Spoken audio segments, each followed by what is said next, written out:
We are back with 428 Shibuya Scramble. We have got to be getting toward endgame now. We might be trying to hunt down Alphard. We just finished Minorikawa's story, so that leaves us with two characters. Cano, whom we can choose right now, or Achi, whom we can go into Minorikawa's story and jump to. So, chat, who shall I play as? Cano or Achi? And I am assuming that Minorikawa's jump will successfully take us to Achi. If it doesn't, then I'll feel like an ass. But if you could choose, who would it be? I know I can't do that. Oh, you know what? I am a big fat liar. We're playing as Cano. I'm sorry. I actually wanted Achi myself, but we're doing Cano. I blew it. And already the chat's saying Achi, and I feel like an ass. I apologize. I'm sorry, Dragon Ace. I'm sorry, Meowington. I'm a disgrace. We're playing as Cano. We're doing what the game wants. We are but pawns in the greater game of the actual game. Sorry, Insane Buffoon, who also said Achi. I blew it. Kano's cell phone rang. He saw Kuze's name on the display.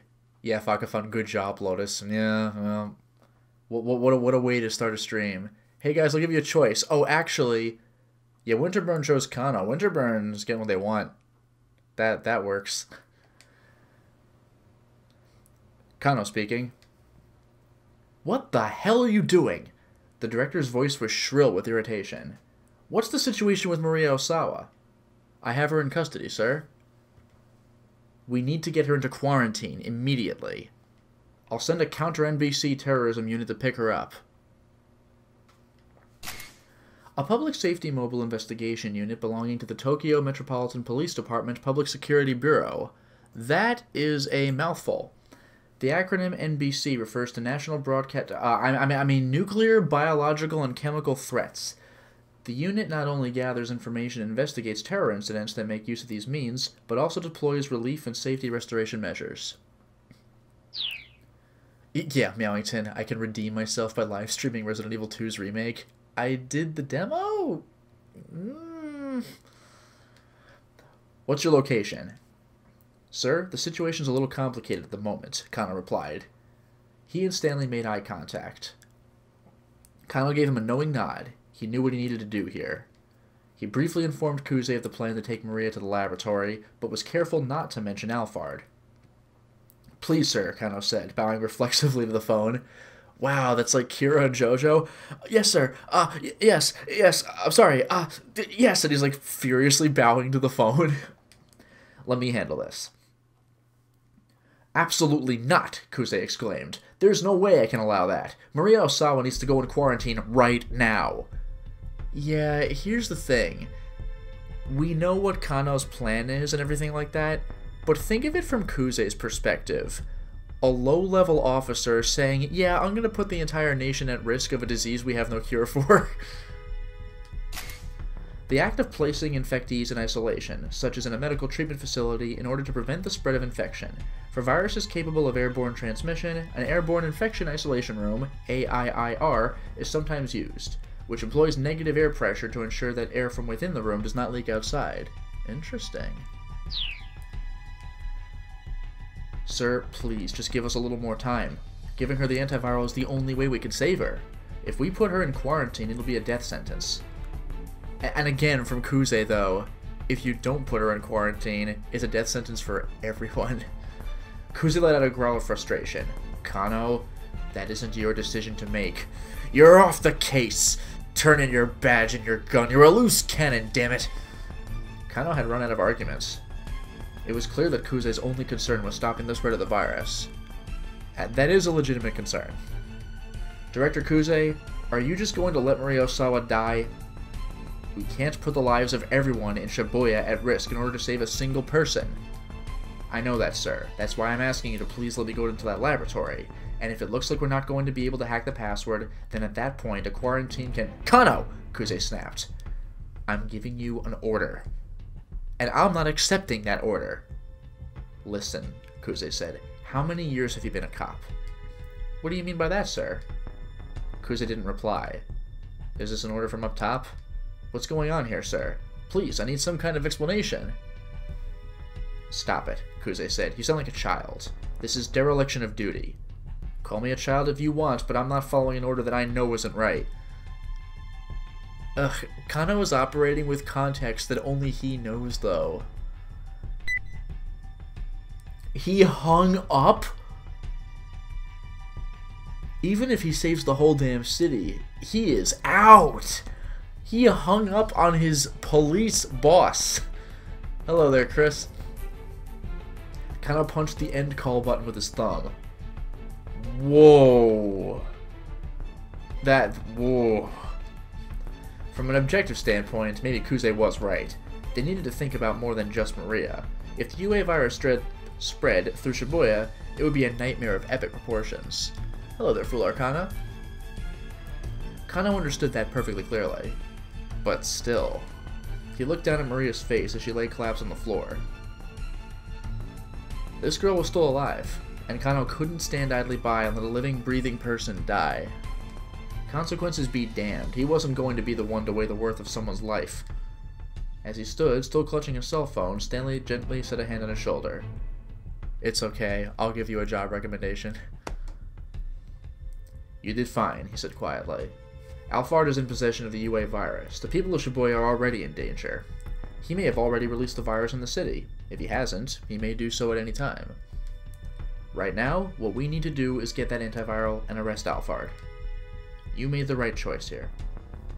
Thanks, Stanley. I appreciate hearing that. Stanley gave Cano a slap on the back. He was right. At this point, they needed to focus on the things they could still accomplish.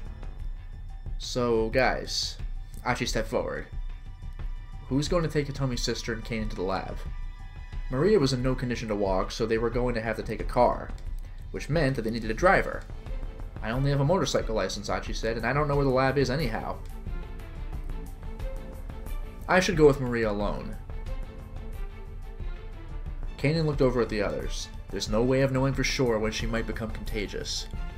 We shouldn't needlessly risk exposing more people to infection. She knelt down to gather Maria in her arms. In that case, I should drive. Cano whirled around at the sound of a new voice behind him. Hero taxi driver? And boom? Oh, what? I did not expect this. Oh, no. Teno was standing in the doorway. Well. You! Achi's. Huh? Face went red with rage. Just to check. Now we can jump. Well, I did it. Oh, that's immediately a keep out moment? I guess we're playing as Achi after all. You win, chat. I was hoisted by my own petard.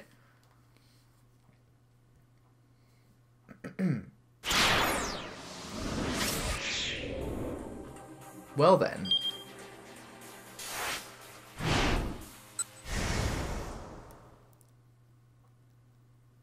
Yeah, Meowington, this might be Teno's redemption act. I don't think he's looking for a fight right now, because Endo's sitting right there. Man, what a reveal.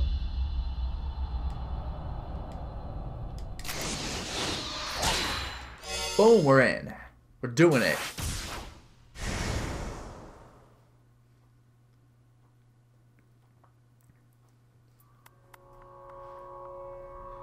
You, Achi snarled.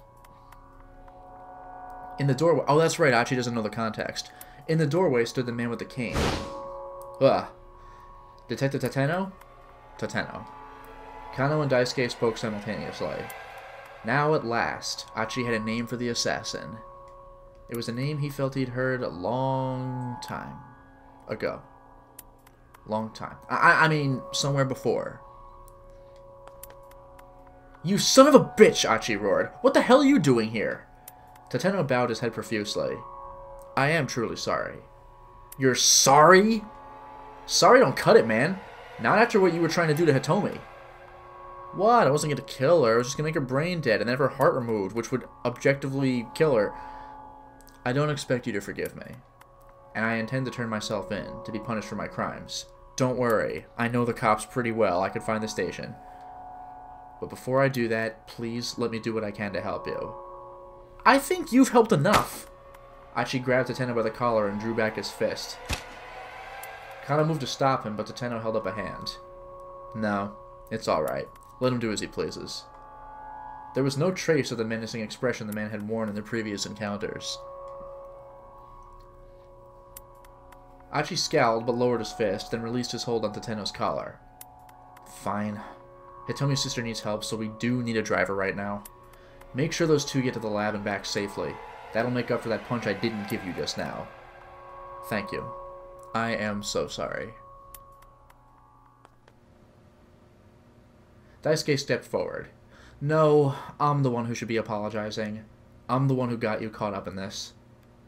Daisuke, we really didn't grow up to be very good people, did we? No. Guess not. The two men stared bleakly at each other, shoulders slumped. In the end, Teno said, I guess we were just trying to run away from our pain. Yeah, didn't expect my own son to be the one to teach me that. Achi's turned out to be a fine young man. He is Kotone's boy, after all. Guys, Achi stepped into the middle of their solemn heart-to-heart. You can get sappy all you want later. Dad, once this is all over, we're gonna go see Suzune, okay? Sure. Daisuke nodded heartily. Hey, Ichigo-berry. Hold on, Cano spoke up, turning to Stanley. If these two take Maria to the lab, that leaves just us two to apprehend Alphard down at the Scramble. Is that going to be enough? I mean, Alphard's not going to show up without a plan. The more people we have on our side, the better. And I doubt we'll be able to get any help from the police. Cano, you are the police! Teno, you are the police! Good point, Stanley agreed. Hey, Achi said, I'm here too, and I'm going with you. I'll keep Hitomi safe. Oh, look, good news, Cano. Now we have 3 people. Stanley let out a sardonic laugh. Then again, Stanley hasn't seen Achi fight. I mean, he's not going to be fighting terrorists left and right, but he one-hit KOs everybody. Oh yeah, that's right. I want to see how we get from this point to Achi going to... That's what it is! We need more people, so Achi goes to freaking Inferno. I can't wait to see that connection. Cano frowned. Achi, I appreciate the offer, but having 3 people instead of 2 won't make much of a difference. When you're not sure of the enemy's exact plan, you really need strength in numbers. If we could set up a dragnet like the task force did this morning, that'd be ideal, but... Come on, detective, Achi said. Don't you have any idea what sort of approach the Psycho might take? If I were Alphard, Cano mused, then I suppose my biggest problem would be figuring out how to get away after I'd taken Hitomi's blood. Stanley nodded in agreement. I'm betting he plans to involve the UA virus, he said. If, for instance, he tells us he set up a device somewhere to spread the virus throughout Shibuya, that prevents us from taking action against him. Achi swallowed hard. This guy wanted to unleash a killer virus in Shibuya? If he succeeded, then the town Achi had known and loved all his life would become a graveyard. Of course, that's mere conjecture, Stanley murmured. Quite frankly, even I can only guess what he's going to do. His expression was grim. Strength in numbers, huh, she said. So you're saying we absolutely need more people, is that it? I cannot wait. Essentially, yes, Stanley replied.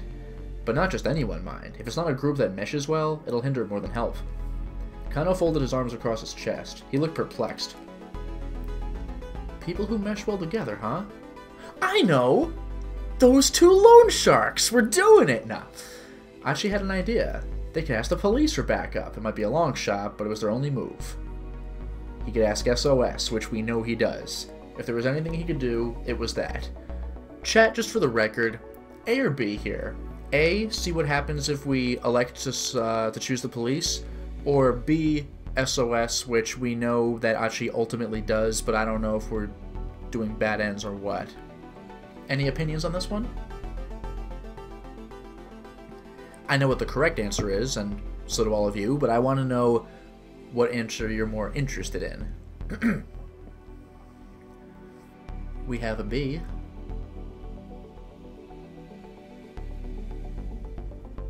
B. A, it's gonna work eventually, right? The whole beginning of the game was A, but I don't know. B. Okay. I asked just for posterity. Let's do it. he could ask... Actually, wait, this is more literal this time. Like, sending out an SOS. If there was anything he could do, it was that. It was a selfish request, he knew that. Suzumu would probably be furious with him, but Achi would just have to deal with that. Even if his old pals wouldn't forgive him, if they understood that they'd be helping protect Shibuya, he was sure they'd step up and take action. After all, the whole point of the gang was that it was made up of people who loved their town. Can you give me a half hour? I'm gonna try and see if I can rustle up some people. Cano straightened himself up. You think you can do it? Achi nodded assertively. Just wait here for me, okay? He said to Otomi. She gave him a worried smile. Alright, I'll be waiting. It'll be okay. Achi did his best to sound reassuring. I promise I'll bring back some help. Oh man, we got the inspirational music and everything. Royal Elastics! He knew where he needed to go. The pool hall in Uraharajuku that was his old gang's main hangout. Running at top speed, he could probably make it in about 10 minutes. Alright! Rushing out the door with a battle cry loud enough for Cano and the others to hear from back inside the shop, Achi sped on his way. I'm assuming we can actually jump back to Cano now. Okay. I'll keep going, though.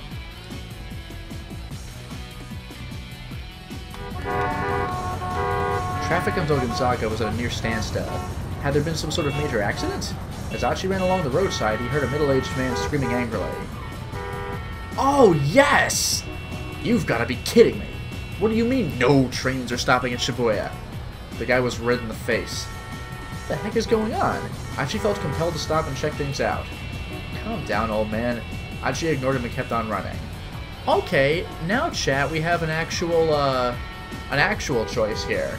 Do we talk to Shizuo, Pretty Honey, or does that take up too much time? We just go. What is it going to be?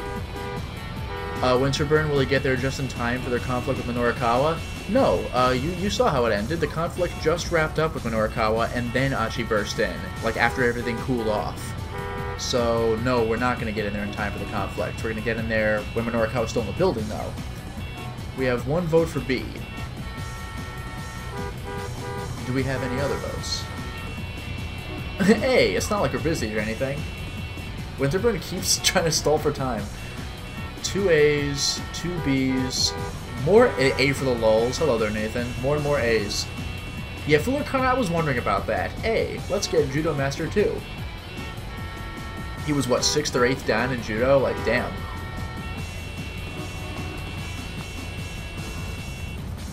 Calm down, Dad.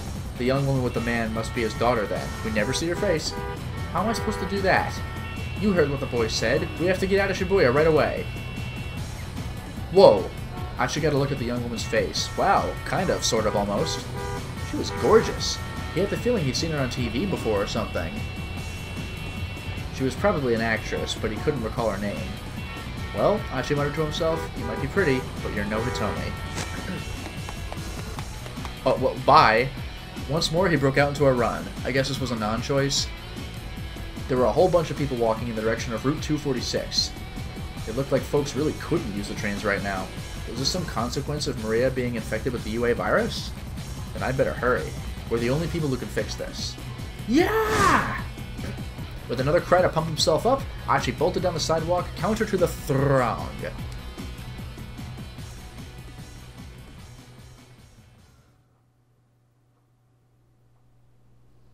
Yeah, Meowington, Alphard probably is someone we met. Otherwise, there's no point in the reveal. Like, it was me! And it's just some new person. Like, oh, okay. Finally, he arrived at SOS's hideout. 2 young men were standing by the door as lookouts. Achi recognized one of them. It was the kid whose so-called buddies had tried to shake him down earlier that afternoon. He's just back. They roused themselves as Achi approached. Hey, I need to see Suzumu. No can do. He's in the middle of something right now. He's beating the crap out of a reporter. The lookouts made no move to let him through. Achi felt a surge of resentment towards Suzumu. If he'd still been with SOS, he'd never try to post members on guard duty like they were low-ranking Yakuza thugs. Achi pressed again. Please, I need to see him. It's important. Fine. Then I guess I'll have to do this the hard way. Achi forcibly shoved the two of them aside. Wow, okay. Chat, one more time. Do we ask nicely and press it a little harder? Or do we just fight these guys and hope Suzumu forgives us after we bust in the door after beating the crap out of two of his men? The second way might be faster, but we'll see. Hello there, Dada. Oh, you feel like the game should have had a Vaporwave soundtrack? Remember, this game was made 10 years ago, so I don't think that was really an option. Maybe people have reconsidered it if they were to make it now. So we have one vote for A, one for B, never not punching. Punch her in the flank! 2 for A, 2 for B, 3 for B, 3 for A. A, full Canadian. Look, guys, I'm really sorry, but can I go in? So we have 3A, 3B, 4B. This is actually close. 4A, damn. I'm still wondering if this is a non-choice, but we'll see. B, aggressive. 5 for A, 6 for A. A slightly winning. And honestly, I kind of wanted to go with A myself. Alright, let's go. Please, I need to see him. It's important. Just tell him Achi's here. He'll make an exception. At the mention of his name, the two lookouts exchange glances. Alright, I'll go ask him. One of the lookouts headed inside, leaving Achi alone with the kid he'd helped out earlier. Do they always stick you on guard duty?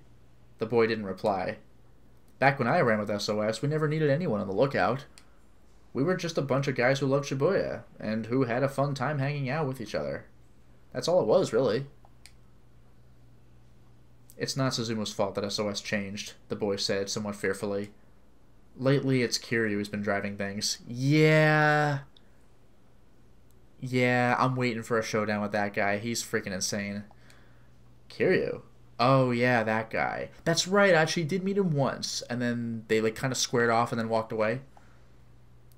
Like, he was gonna, like, beat the crap out of the two guys who lost to Achi. Achi recalled his earlier run-in with him. The guy was an arrogant bully.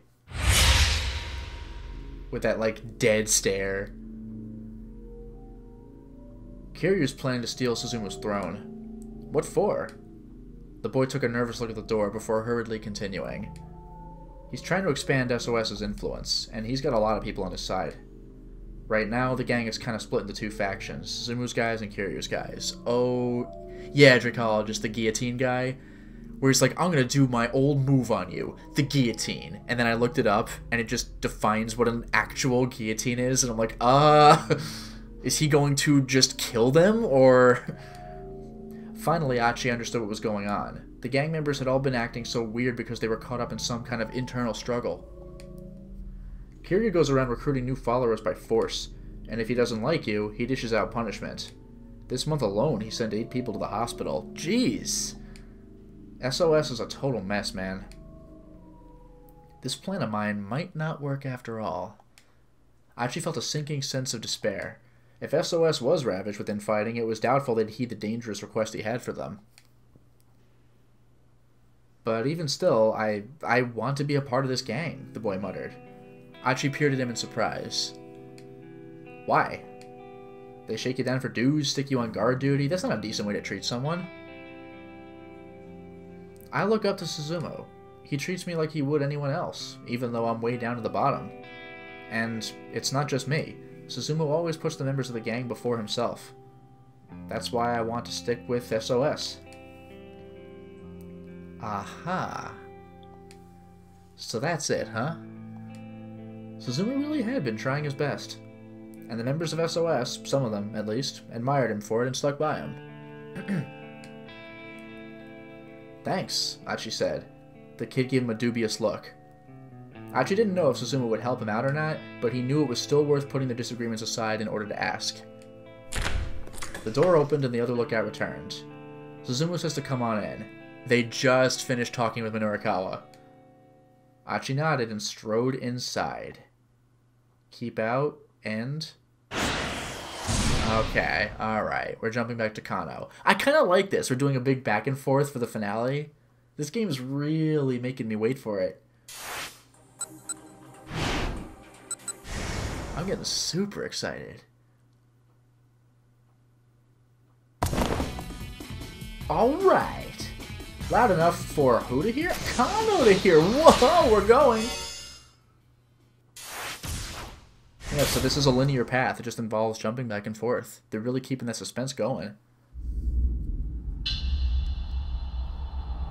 Achi's protests were vehement, but he backed down at last. Teno would escort Kanan and Maria to the lab. That left 3 to try to apprehend Alphard. Cano, Stanley, and Achi. Having only 3 people was a dicey prospect, though, so Achi took it upon himself to head out and gather some backup.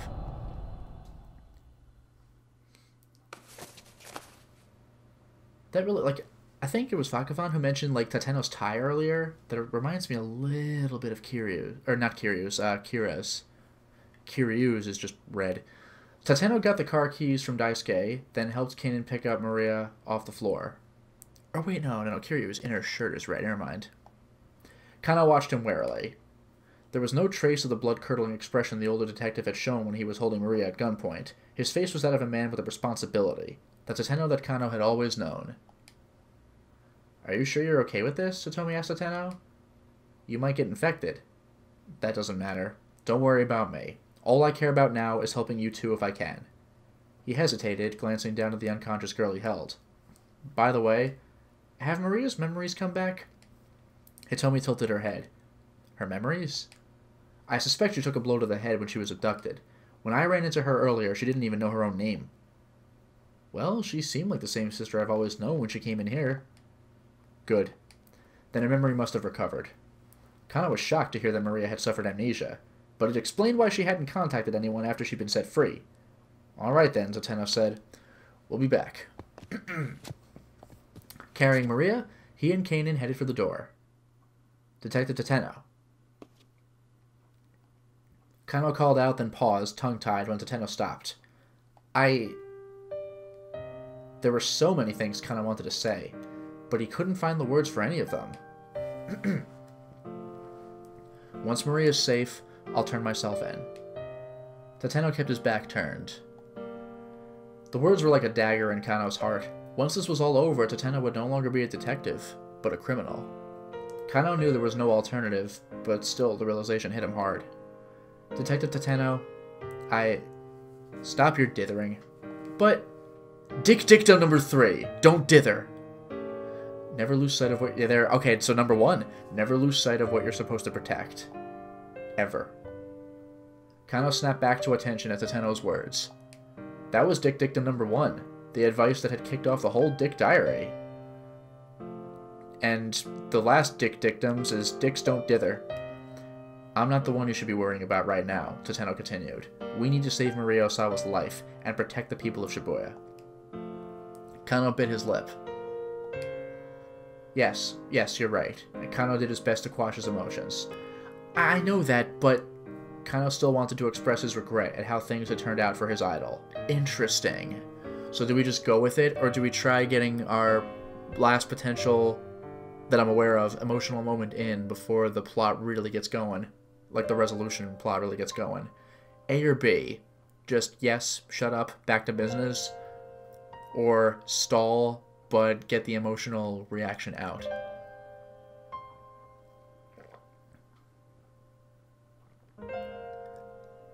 So how is this going to work? We have B. 1 vote for B. Do we have any others, though? We have 2 for B. 3.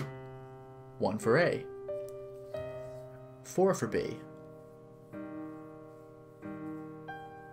Anything else? Redemption arc. Any other votes? Because 5 is not the largest vote I've ever seen. 2 for A. British repression at its finest. Yes, stiff upper lip. It's looking like B has this. Personally, I think I would have gone for A, but we're doing B. You really are a terrible policeman, you know. Teno gave him the bare hint of a smile, then headed out of the room. So it was a non-choice. Oof. Oof. And as Cano watched him go, he realized he really didn't have anything to say. Oof. Oof. I kind of want to go back and do A just for that. Oh, man. There were only 30 minutes remaining until the time when Alphard had told them Hitomi should be at the scramble. I'm sorry, I just want to see what happens if I say A, because I don't think it matters, and that was rough as hell. Oh, wait, no, this just loads the watch. Yeah, the whole chat's going with B now. They're really just going. But I gotta see A just to see what happens. That was rough. Yeah, Winterburn. And then Teno kidnapped her again. You fool! Alright, so what if we do stiff upper lip? Then we're good. Teno gave a slight nod, then headed out the door. Oh. Detective Teno! Just before the older man disappeared, Cano called out one last time. Be careful out there. B gave him a silent salute. Alright, one more time, chat, just to see what happens. Be careful out there, or silent salute. Do we have an opinion on this? I just want to see what happens. Because the game is making me run with this. And any last takes? I really don't think this particular option much matters, but because in this one he said we're good, but we didn't have that bear smile, so the whole chat's going for B, like the silent, like anime, like we got there, like the silent sign. All right, everyone's going with B. It was a breach of protocol to salute while in plain clothes without his cap. Still, it was the best way he had to let Teno know how he felt. I'll leave the rest to you. What? What? Excuse me? Spoilers? What? And I can jump right now? Whoa. Winterburn, this is the most important choice so far, actually? Yeah. Whoa. Okay. Teno took one last look over her shoulder before finally leaving the workroom. Damn. Excuse me. Wow. Wow. Even after Teno disappeared from view, Cano remained for a long time at attention, his fingertips pressed to his temple. He squeezed his eyes shut, but still, the tears he'd been holding back poured down his cheeks. Wow! We are going in a whole different direction now. Damn, what a reveal. And now we're here, 30 minutes left. They needed to get ready for action. Is the surveillance camera still up? Cano asked. Yes, Daisuke replied. It looks like what happened earlier was just a temporary hacking job. Then will you help us? Daisuke inclined his head. What do you mean? I'd like you to keep your eye on the scramble for us. If anyone suspicious tries to get near Hitomi, let us know. Anyone suspicious? How will I know what's suspicious? Like that organ trafficker who suggested you kidnap Hitomi, Mr. Endo. It's possible that he might be Alphard. Would you be able to recognize his face? Daisuke furrowed his brow deeply as he began entering commands on his keyboard. You know, this is coming completely out of nowhere, but I wonder if it's, I forgot his name because it's been so long, but that tourist guy, that foreign teacher, the, started with an L, like the Twin Peaks guy, something Palmer. Yeah, don't think I could ever forget. It's because of him that he left the rest unsaid. A moment later, several of the monitors switched over to feeds from around the scramble. Alright, Daisuke squinted at the images. Yeah, buffoon, I want to play as Yanagishita. I really am waiting for him to come back, though, because he didn't really have a conclusive ending from the story. He just kind of, we stopped focusing on him for a while, so I really want to see him come back.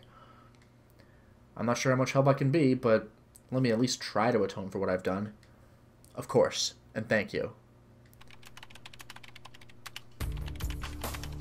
Oh, Leland's Palmer, that was his name. Leland. I couldn't get that through my head. Daisuke's fingers flew over the keyboard, and soon all of the monitors were focused on the scramble and its surroundings. Yeah, Full Arcana Leland, yeah. Then he carefully adjusted the angle and zoom for each of the cameras. Now the whole area was under total surveillance. All they had to do was get their stakeout crew to the scene. Where did Achi go? Cano asked Hitomi. I'm not totally sure, but I think he went to find some of his old friends. Hitomi sounded worried. Friends? Achi used to belong to a gang called SOS. Actually, he told me he was the one who formed the gang in the first place. What? Cano couldn't keep the shock from his voice. Achi was the founder of SOS? How bizarre that the two of them would wind up meeting each other this way. But I guess there was a big falling out between them, so I think he went to try to win them back over. Cano hadn't heard anything good about SOS since Achi had left them. If things ended on bad terms between him and the gang, getting them to help might well be a lost cause. Yeah, gynecologist, I guess the place is legitimately called Scramble, like, just because everyone's crossing all the crosswalks at the same time, I guess. And even if Achi was able to gather some people up, how much would Cano and the others be able to trust them? It'll be alright, Hitomi said, as if sensing Cano's thoughts. I'm sure Achi will bring back some of his old friends. And when he does bring them, I'm sure he'll choose people we can count on. You really trust him, don't you? Yes, Hitomi said without hesitation. Then a blush came to her cheeks. Alright, then I'll trust him too. It would take about 10 minutes to get from Endo Electronics to the Scramble. Cano turned to Stanley. Let's plan to head out by 6:50. Stanley gave no reply. He had withdrawn to the edge of the room where he stood lost in thought, his expression uneasy. Cano decided to leave him alone for a bit. Taking a sheet of paper from one of the desks, he began drafting a plan for positioning Achi's reinforcements around the Scramble. Alright, there we go. In about 5 minutes, he had drawn up a little map of the optimal places to deploy the team. It included positions for as many as 20 people Achi might bring back. Cano. Cano turned around, surprised to find Stanley right behind him all of a sudden. The American looked haggard. Is something the matter? Cano asked. You need to go to the Scramble without me. What? Where's this coming from all of a sudden? Please don't ask me to explain. Something else has come up and I have to see to it. Sweat beaded on Stanley's brow. Either he's starting to develop symptoms, or something insane must be going on for him to be worried. Because what could possibly be more important? Whatever had happened, Cano had no doubt it was something major, and almost certainly it has something to do with Alphard. Stanley, Cano said, please tell me. We're past the point of keeping secrets. I understand. Do what you have to, and come back soon. So, A or B, please tell me, or okay, just go, just do your thing. So, yeah, Meowington, could Stanley be playable? I wish. Apparently Teno can, so who the hell knows? I want to play as Yanagishita and spend the whole game just, like, finding money and repaying our debt. It's like that overarching plot in Xenosaga 2. Or, actually, in Fist of the North Star Lost Paradise. 2 votes for B. 1 for A. 2 for A. 3 for A. 4 for A. 4 for B now, because we just got 2 more. We have a tie. 4 and 4. 5 for A.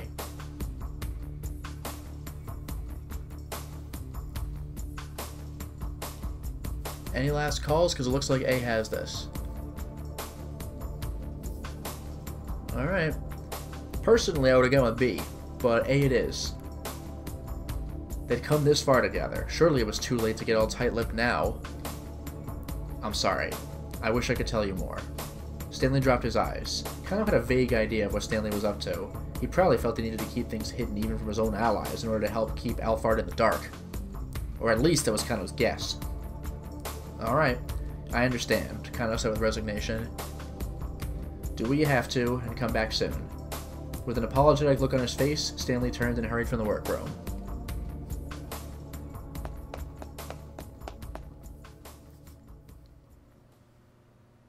Cano glanced at his watch. It was coming up on 6:50. Pretty soon they'd have to head for the Scramble, but Achi still hadn't returned. We need to head out soon, he said to Hitomi. You said 6:50, she replied. There's still 2 more minutes to go. Cano let out a tiny sigh. He shared Hitomi's fervent hope that the reinforcements would come, but not her confidence. If Achi didn't reappear, Cano would be left to protect Hitomi all by himself, and to try to apprehend Alphard as well. Would he be able to pull it off if it came to that? He just had to trust himself to see things through on his own. He decided to head to the scramble with Hitomi right away. No, he'd never be able to do it on his own. He decided to wait for Achi, accepting that they'd be late. Wow, there's a tough question. So, let's go, we don't have time for this, because we, like, literally don't have time. Or, less confidence, which is a negative, but we really don't want to be late. So how is this vote going to go, chat? Because this is getting down to the wire now. It's 18:48 and 13 seconds. So what are our takes on this one? It's a question of lateness, but also a question of confidence. Which weighs out? B. Do not trust yourself. Trust in Achi. I don't think I could do this. B. You gotta have faith, my dude. B. A true hero comes in at the last moment. I love how these are all three, like, pretty legitimate reasons. 4B, 5B. B is just steamrolling this. Like, 1 for A. This is interesting, actually, because I was going to go for B because we said we would wait. But at the same time, like, no, he'd never be able to do it on his own. It's kind of throwing me. The clock kept up its steady ticking. With each minuscule movement of the second hand, Cano felt the tightness growing in his chest. A minute passed. 2 minutes. Time was of the essence. They couldn't keep waiting any longer. Hitomi, I don't like having to do this, but we can't wait any longer. Seeing the look of determination on Kano's face, she gave a tiny, reluctant nod. Aw, man. So I think we just lost 2 minutes. I mean, if anything goes weird, then we could change this. But you know what this means? We're playing as freaking Teno, man. Like, out of nowhere. That is too weird.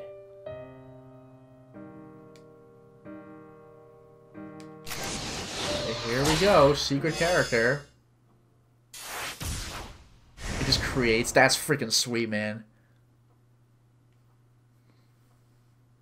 With help, we can achieve anything. Boo. Kyozo Tateno gingerly flexed his right elbow.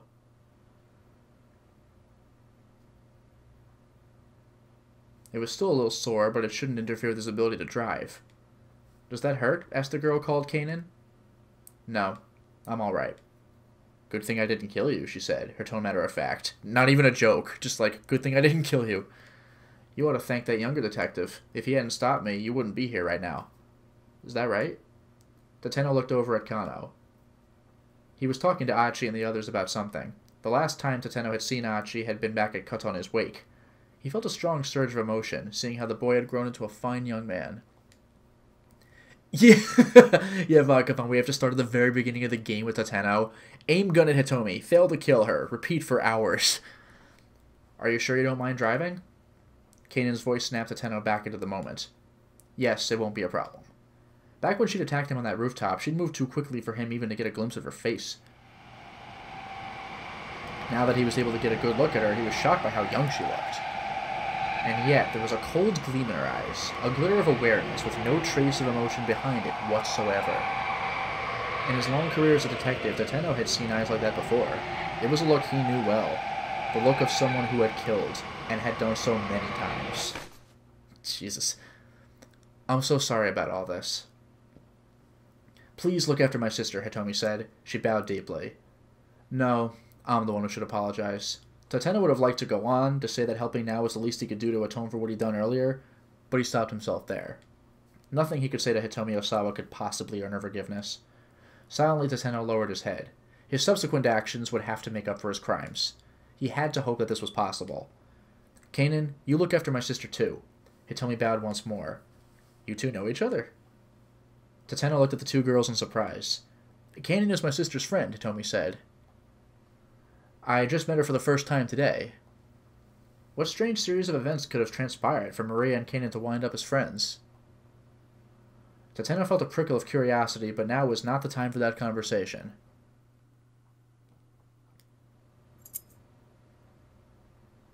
Daisuke reappeared. He had gone to fetch his car keys. You know where it's parked, yeah? He asked. Same as back in the day? That's right. Over where we always hung out with Kotone back in grade school. All at once, Teno was hit with a surge of childhood memories.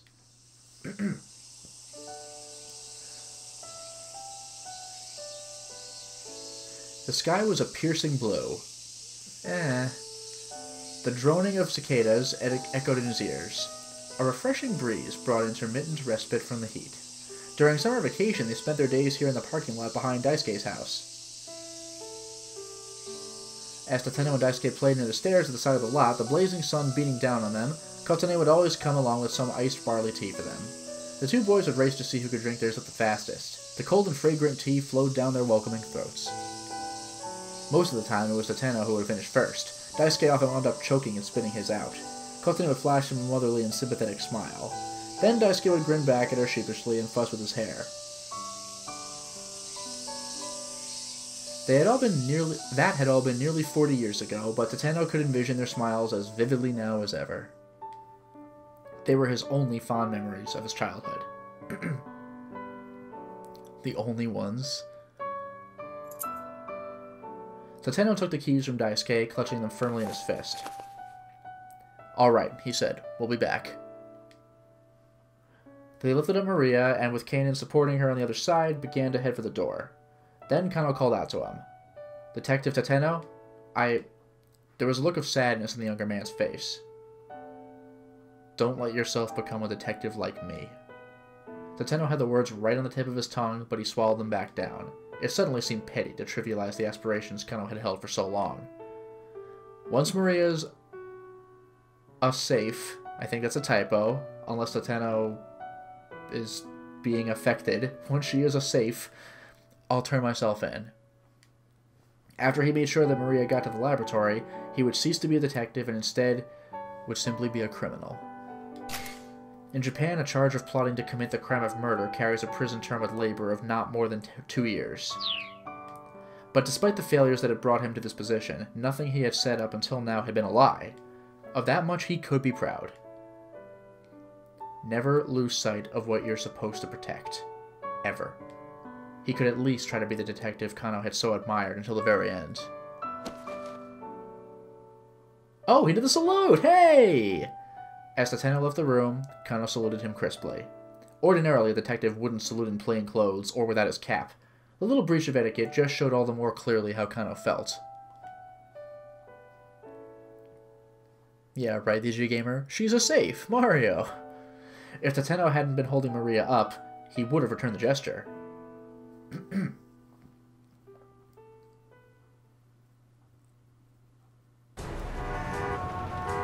Leaving Endo Electronics, Teno and Kanan carried Maria up a hectic Dogenzaka. The parking lot was less than a minute away by foot. Before long, however, they found their way blocked by a veritable wall of people. Who? It was a riot squad with Kuze at the head. Ah, it's Kuze. A police squad that carries out security and control activities in order to maintain and restore public order in the event of an emergency. The Tokyo Metropolitan Police Department has 9 riot police units, along with a support vehicle unit for a total of 10 such squads. These also comprise teams that carry out certain specific functions, such as the Explosive Ordnance Division and Chemical Defense Unit. This is bad, though, because Kuze wants Maria, and now we're just walking right up to him with her. Director Kuze? Teno, what are you planning on doing with that girl? What are you planning on doing with her? I already informed Cano that she's to be put under quarantine, and I am quite angry he hung up on me. If she's allowed to remain free, all of Shibuya will be in danger. Kanan took a step forward. Oh god. Teno could sense that she was about to move in for the kill. Easy now, he said softly. Wait. As skilled as Kanan was, she was no match for an entire armed police squad. ... I assume. I'm not going to take all of them on, she murmured. I'm just going to take the man in charge hostage. Jeez. Teno swallowed. Capture Kuze and then run off? It could work. Considering the time limit they were facing, he knew that they had to find some way to force their way through here. Still, given how far they still had to go to reach the laboratory, he wanted to avoid direct conflict as much as possible. Give me 1 minute. No, just 30 seconds. Teno turned and stared at Kuze. The two had known each other since their rookie days. Director Kuze, tell me, what is it that you believe in? What do I believe in? Yes. Weren't you always the one who said that you needed to put faith in your subordinates no matter what? Well, yes. Yes, that's right. Kuze's eyes wavered ever so slightly. Oh, excuse me, every so slightly. You're losing me, 428! In that case, put your faith in me. No. Put your faith in Cano. Don't believe in me. Believe in the Cano who believes in me. In Cano? He believes that saving Maria Osawa will let us save Shibuya. He's doing everything he can to make that happen. Kuze's lips curled into a wry grin. That sounds like Cano, alright. Always thinking in such simple terms. Usually the simple answer is the right one, sir. People like you and me overthink things. We make them more complicated than they need to be. Just consider for a moment. Will putting Maria Osawa under quarantine clear up this case? That's a fair question. No, it won't. So long as we don't know how she was infected with the virus, we can't rule out the possibility that other people have been infected as well. Teno kept his eyes locked on Kuze's. Director Kuze, right now what we need to do, more than anything, is get our hands on that antiviral drug. We need to be helping Cano. Please, sir. Kuze furrowed his brow in thought for a few moments, then shook his head. Teno, buddy, come on. I can't do that. You gotta understand the position I'm in. The director's voice squeaked into his childish register. Kanan narrowed her eyes. What's this guy's deal? She whispered. Well, it's hard to explain. But when his voice gets like that, it means he was being completely serious. They're gonna have to break through by force. He was confused. Now there was their chance to make a run for it. Remember that we are carrying a person, and also Teno walks with a cane under normal circumstances. But at the same time, breaking through by force? Remember that they're carrying somebody, and Teno carries a cane under normal circumstances. So what are we going to do with this? A, force your way, like the Final Fantasy VIII boss theme, or make a run for it, like none of the boss themes in any Final Fantasy game. So what's it going to be? I actually kind of want to know where this goes. One for A.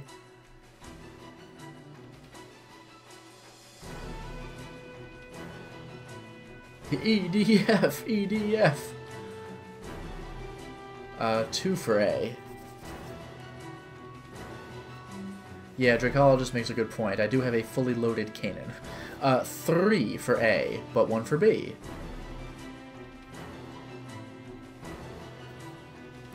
Four, 5 for A. People are going for A. Damn. He was being completely serious. Breakthrough. Teno took a determined step forward. Ugh!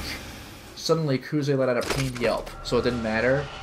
I was wondering because I didn't know how we were going to do either of these things. Then as Teno watched in surprise, he proceeded to collapse on the pavement. Arg! It hurts! It hurts! I have been infected with the... Have I been infected with the virus too? What the hell is this? The riot squad immediately rushed to the director's side. Oh, so Kuze... Oh, so Kuze's playing it cleverly! Kuze can't officially say yes, so he's doing some BS theatrics to let us through. Kuze's alright. Hey there, Michael. As Teno stood there dumbstruck, Kuze secretively flashed him a knowing wink. That was a terrible performance, Kanan muttered. Yeah, but it was a tour de force as far as I'm concerned. That's pretty great. Yeah, we fuck him on. Fox, die! Inwardly, Teno gave his boss a nod of respect. Could this be an enemy stand? The UA virus? Slipping past the riot squad, he and Kanan headed for the parking lot. Several members of Kuze's team hurried to chase after them. Don't follow them, Kuze cried out as he writhed on the ground. Everyone, stay back! If you get too close to Maria Osawa, you'll be infected as well! That's a terrible excuse. Like, based on his performance, he's also infected. The riot squad stopped in their tracks. Teno and Kanan took the opportunity to hurry out of sight. Kuze, you're alright! Darting through some narrow alleyways, they arrived at the parking lot. The area had changed since Teno's youth, but some of the old air of nostalgia still lingered. Kanan is a weapon to surpass Metal Gear. There it is. He spotted the minivan with Endo Electronics written on the side. Teno gently laid Maria on the back seat. She was still apparently unconscious. Once Kanan had climbed into the passenger seat, the Teno hit the gas and sped off. Yeah, right, Dragon Ace. Purple haze. How far is it to the lab? Kanan asked. Normally it would take about 15 minutes, but with this traffic, it's hard to say. The Teno avoided the stop and go of Dogonzaka, taking side streets as he headed towards Shibuya Station. This game is really ramping up. Police! Jesus. Once they had re-emerged on the main thoroughfare, however, he spotted a checkpoint set up ahead. Barricades and armored vehicles were blocking the road. The scale of the security effort showed just how grave the situation truly was. Teno hit the brakes. What do we do? Kanan spoke without taking her eyes off the barricade ahead. Teno thought for a few moments before arriving at an answer. They'd talk their way through. They'd have to find another way through. They'd have to plow on through. Well, so yeah, talk their way through, potentially taking time, but the peaceful option if successful. Find another way around could take more time because roads are blocked, but we might get lucky. Or plow on through, which is definitely the fastest way, but I don't know how successful it'll actually be. Interesting. A, B, C, ladies and gentlemen. With this, like, building to the climax music the whole time. 1 vote for B, and 1 for C. 2 for C, 2 for B, 3, 4 for C. 2B, 4C. 5C. Damn. I kind of figured the chat would go this way, but it's still amusing to see. 1 for A.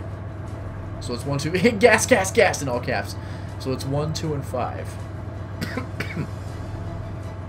Alright. I don't... Maybe this is a non-choice, because there's no way we're plowing through. There's no goddamn way, but we'll try. Get in the back seat, Teno told Kanan. Why?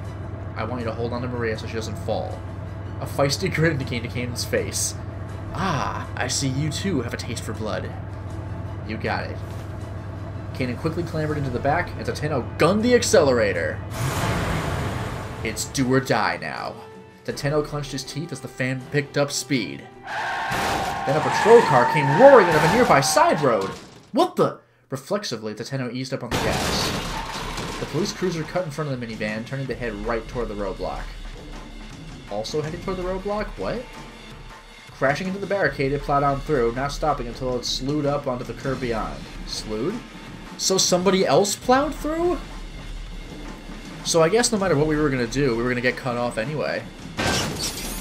That stock crash sound. Thanks, whoever you are. The car's impact had made enough space for another vehicle to slip through in its wake. Alright, here goes. Alright. Non-choice? Winterburn, I don't know if there are any bad ends for this chapter. We found the one bad end for the previous chapter. The minivan barreled on through the checkpoint. Oh no, maybe the one bad end was this chapter. Maybe it was this one. Teno wondered who in the world had been driving the cruiser. Yeah, what the hell? Who could that have been? Who could that have been? That's definitely a jump point. Teno's phone rang, and he picked up as he sped onward. Like Stanley? Who else could it be? Were you able to break through safely? It was the voice of Detective Kajiwara! Teno had thought he was at the Osawa residence. That patrol car just now. That was you? A call came in from Task Force HQ, saying that Cano had found Maria. I figured maybe Cano was planning to take her to Okushi Pharmaceutical, and so I thought he needed to make his way through one of the checkpoints. Kajiwara!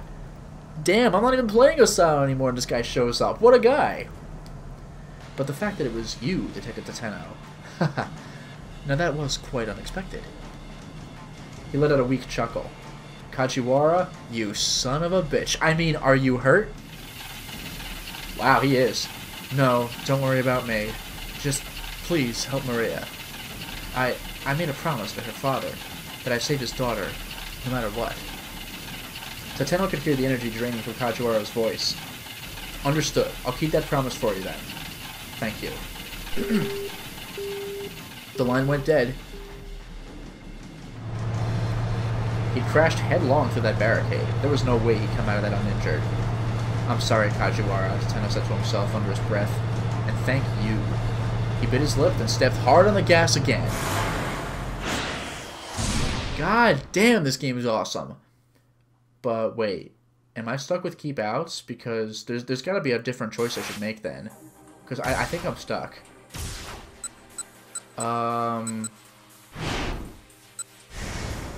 I don't think make a run for it'll make a difference unless it's just like he was going to run as fast as Achi or something like that, so I'll see what happens.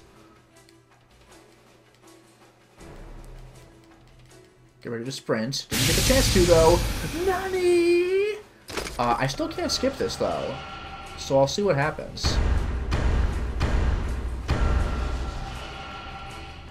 So stupid, that melodrama.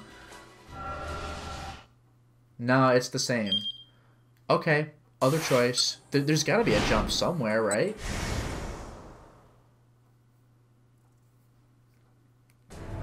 Oh, Meowington, talk to Stanley again? Yeah, I'll give that a shot. I'll also see what happens here, though. I'll just check the other dialogue options just to see what happens. I'll have to find another way around. Get in the back seat for the same reason. And threw into reverse and jammed his foot on the gas. He cut the steering wheel sharply to one side. A loud screeching filling the air. A centrifugal force made the vehicle tilt.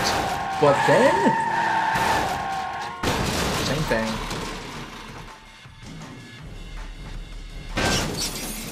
Alright, alright. Well, I just want to find the ability to skip again. Okay. And the third option, just for the record...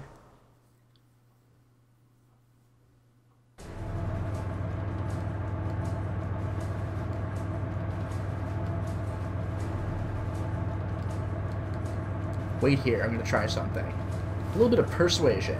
Reached for the door handle, but Kanan stopped him. Don't, she said, keeping her eyes fixed forward. You'll just be wasting your time. But he didn't get to finish his thought when suddenly, oh my god! Alright, alright. Didn't matter. Okay, so Meowington, I'll go back and talk to Stanley and see if that... Whoops. Whatever, doesn't matter.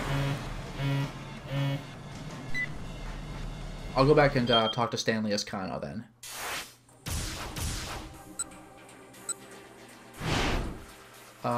No. Stanley's suggestion.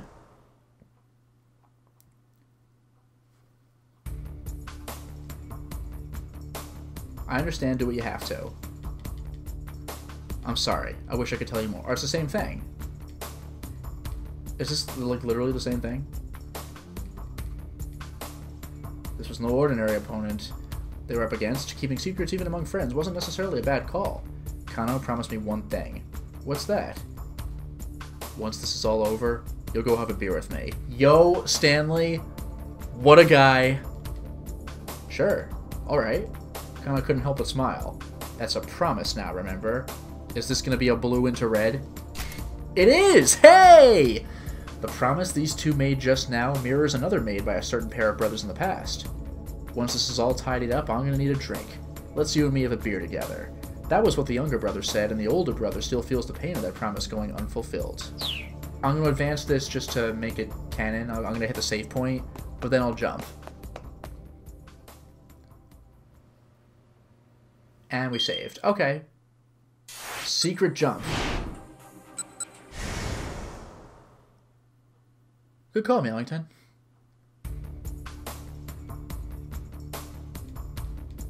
Frickin' Stanley, man. Frickin' bro.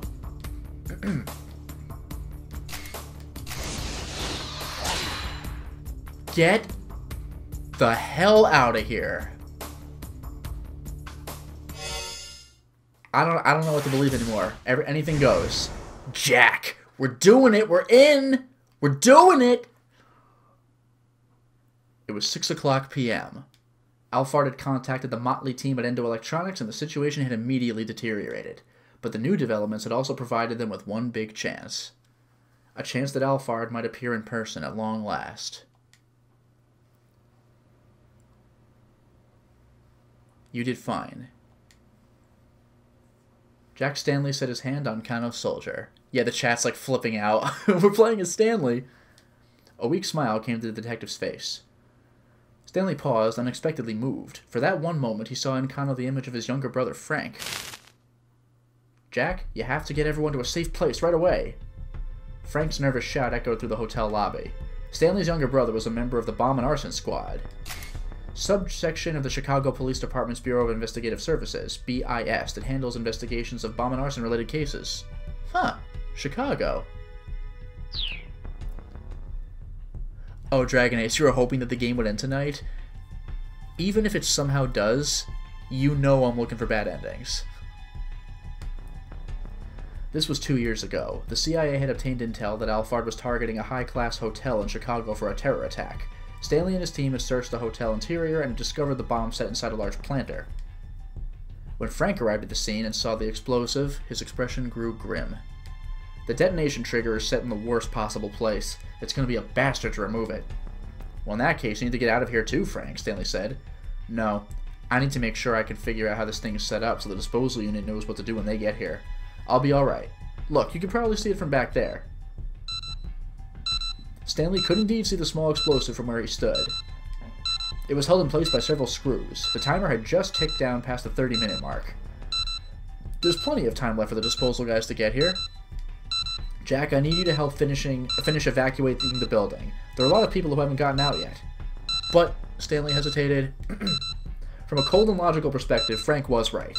He had a job to do, and if Stanley listened to his personal feelings and tried to usher his brother out of there, a lot of innocent people might die. Alright, he said. I understand. Heck, if we have something as simple as some dry ice, we could just freeze this thing. Frank grimaced as he eyed the bomb. Dry ice, huh? I don't suppose ice cream would do the trick? That'd be a waste of ice cream. You'd be better off just eating it. Of course, even dry ice would be a long shot in place of actual liquid nitrogen. The brothers looked at one another, and for a moment the tension dissolved into laughter. Alright, Stanley said, I'll be back. Hey, Jack. Once this is all tidied up, I'm gonna need a drink. Let's you and me have a beer together. Ooh. This is gonna suck. Sure, you got it. Stanley headed for the hotel lobby, which was still overflowing with guests. Oh boy. You made the right choice here. Stanley gave Cano a thump on the back, and the detective cracked a tiny grin. What about my choices, though? Debating his own next move, Stanley stepped away from the others and took out his cell phone. He made a call to a superior, Gordon. Oh, this is the thing he was sweating about, I guess? It's me, he said. What's the situation? I hear the Japanese police want to put Maria Osawa under quarantine. I'm assuming that's on your orders, sir? It is. There are too many important people in Shibuya. We can't allow that virus to get loose. Besides, we now know that Alphard is after Hitomi Osawa. There's no reason to leave Maria at large any longer. If you put Maria Osawa under quarantine, she is going to die. Oh, get the hell out of here, Winterburn! That's right! Those actors are driving with that dry ice machine that can't stop. I mean, obviously that's not going to help for the flashback, but if there is some sort of chemical bomb in the city here, that might be just what saves the day. That'd be incredible. I didn't even think about that at all. I know that, but there will be far fewer victims as a result. Gordon's words made something inside Stanley snap. In that moment, he lost any inclination to report that he was with Maria. Failure to do so would be dereliction of duty on his part. He knew that well enough. He knew it, but the fact couldn't overcome his revulsion at Gordon's callous attitude toward Maria. Victims are still victims, he said. What was that? Nothing, sir. I'll continue my operation to apprehend Alphard. Oof. Stanley hung up the phone. Ugh. He didn't care if his superiors took action against him once this was all over. They intended to sacrifice one person in order to save the lives of countless more. From a purely objective standpoint, it was the right call. This is like the same exact dialogue for, or writing for Cano. But what if that person was a loved one? What would they have done then? The dilemma gnawed at the back of Stanley's mind. He couldn't shake the feeling that it was wrong to just accept the lesser of two evils, to sacrifice an innocent for the greater good. Which is interesting, by the way, because Stanley didn't really have that perspective before. He was like, oh, Cano, you're so naively optimistic. No, damn it. He would save that one life and then save the lives of the many. He needed to find a way to avoid the so-called easy way out, no matter what it took. He wasn't about to add a second big regret to his life. Oof. Not this time. Saving Maria was the right thing to do. His judgment wasn't wrong, of that he was sure. He reaffirmed that to himself inwardly, over and over.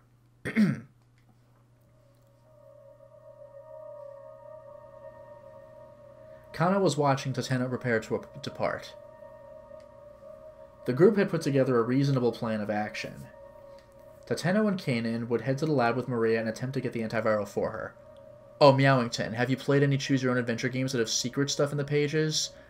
I've played something that had foreshadowing in it, which was explained after the fact. I've done one thing. Stanley would accompany Cano and the others to the Scramble to apprehend Alphard. It was a two-pronged plan of attack. Still, they could they really count on things going as smoothly as Kanan had suggested? Stanley thought back on her earlier words. Once Alphard has made contact with Hitomi, call my cell phone. I have plenty of information Alphard might want to bargain for. I can negotiate with him directly. That meant that getting the password hinged on whatever deal they struck. What sort of things might Alphard request in exchange? Stanley cast a thoughtful look at Kanan. Meowington, fantasy fiction may very well have been one of those choose-your-own-adventure books I'd looked into, actually. She was hoping Teno to carry Maria out of the room. Stanley doubted that she'd answer if he asked just what her bargaining chips were. He held his tongue, watching as she left with the others. Whatever else happened, he needed to focus on capturing Alphard. He glanced at the monitor displays in the workroom. The disembodied sound of Alphard's voice from earlier crept back into his mind. I will appear at the rendezvous in person. After all, it wouldn't do for the star of the show to miss the final curtain. Those words notwithstanding, it seemed absurd that Alphard would actually show up in the flesh. Nationality, age, sex, so much about the terrorist mastermind was shrouded in mystery. Why would someone who had hidden so well for so long ever reveal their true identity? And yet, Alphard had gone out of the way to claim that was precisely what was about to happen. It almost seemed like he made turning up in person a major selling point of the deal. I'm looking forward to meeting Lotus again. There was no doubt about it. Alphard wanted them to expect him on site and in person. So, why would that be? He's using himself as bait to lure me and Kanan out. This is a near-perfect opportunity to wipe the two people who are gunning for him the most. That being the case, how might he attempt to kill me once I'm at the Scramble? Stanley felt a sudden flash of insight. No. Something was off here. His thought process was running well, each deduction logically following from the last. But at a time like this, that could be a very dangerous thing. Alphard may well have anticipated where his logic would lead.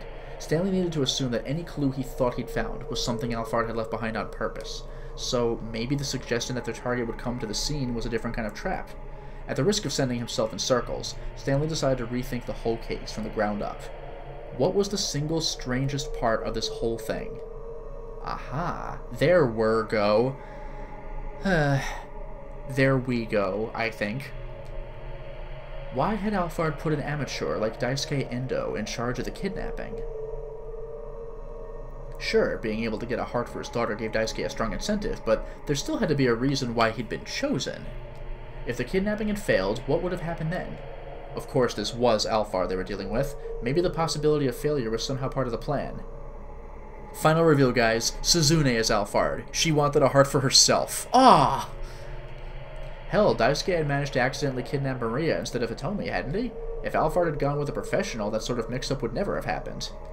And yet, even if that degree of uncertainty was acceptable, or even desirable, using Daisuke seemed like far too big a risk. There must be some other motive for bringing in Daisuke. Bringing him come on. For bringing Daisuke into the plan. Of course. Advantage. Using Daisuke must have provided some important advantage that outweighed his flaws. It was the only thing that made sense. Which meant the reason Alphard had Daisuke carry out the kidnapping was to create an alibi. To keep his true identity secret. To carry out some other objective.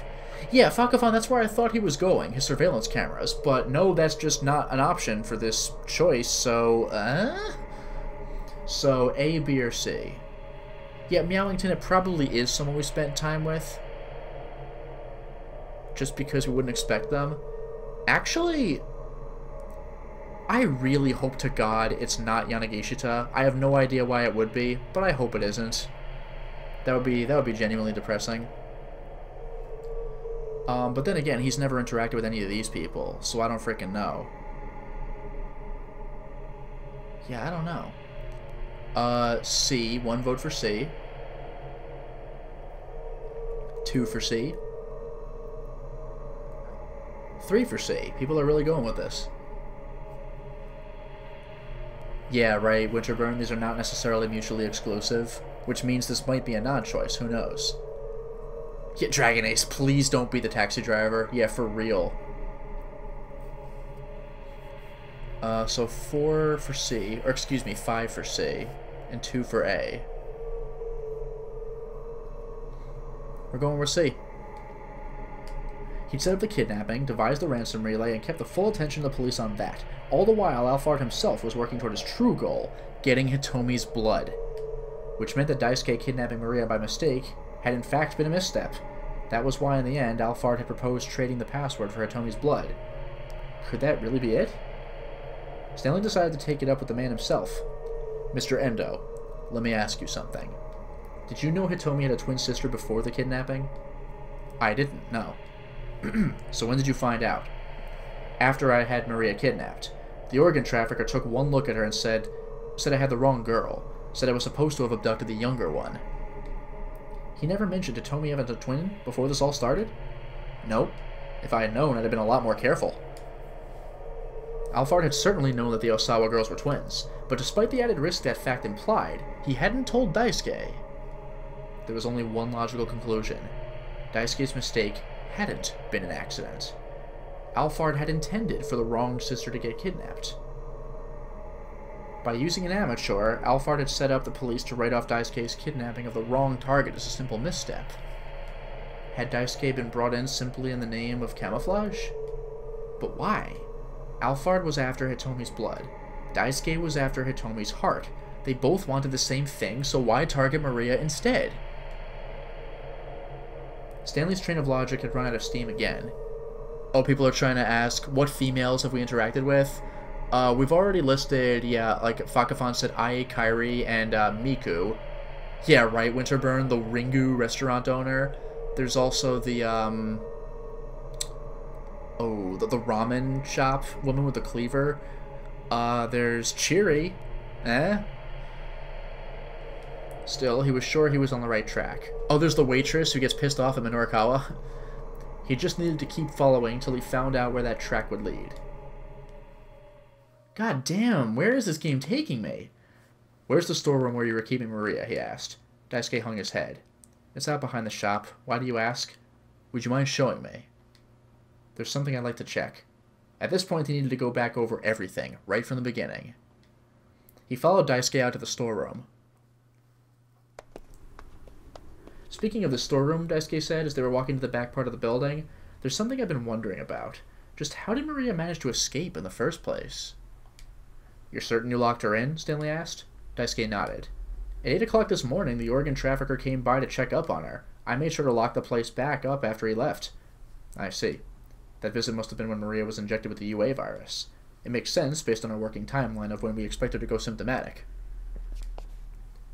When they got to the storeroom, they spotted the padlock that had held it shut, lying broken on the ground. Daisuke picked it up, then opened the storeroom door. Ah, look at this mess. It was obvious immediately the merchandise had been stolen. I doubt Maria did this, Daisuke said. Maybe some thieves broke in? He made a quick inspection, assessing what had been taken. Some digital cameras and laptop computers are missing. This looks like the work of some local thugs. This kind of thing has happened to me a few times before. Daisuke let out a sigh of exasperation. Stanley, meanwhile, was carefully looking around inside the storeroom. Where did you have Maria Osawa? He asked. Behind those cardboard boxes. The boxes he indicated were piled high, closing off one corner of the room. If Maria were unconscious behind them, the burglars might well have never noticed her. So Maria was able to escape from the storeroom thanks to the burglars breaking the lock, Stanley mused. Something just struck me. That thrift shop guy? But that seems a little weird. I don't know. Just what impact had that stroke of misfortune had on Alphard's plan, he wondered. What had Alphard planned to do with Maria if nobody had broken in? He was going to kill her. He was going to trade her for Hitomi. He was going to release her at some later time. A, B, or C, ladies and gentlemen.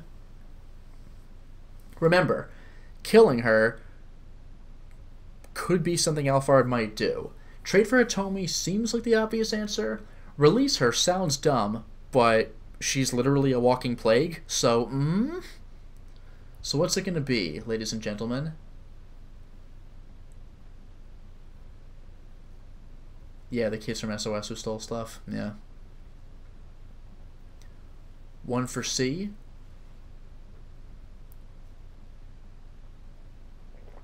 2 for C. Do we have any more? 3 for C. 1 for B, 4 for C. 5 for C. Okay, I think we get the idea. Let's go. He was going to release her at some later time. Since he'd gone to the trouble of infecting her with the virus, it only made sense, and Stanley could only think of one reason to release an infected Maria: to turn Shibuya into ground zero for a pandemic that would sweep through all of Tokyo.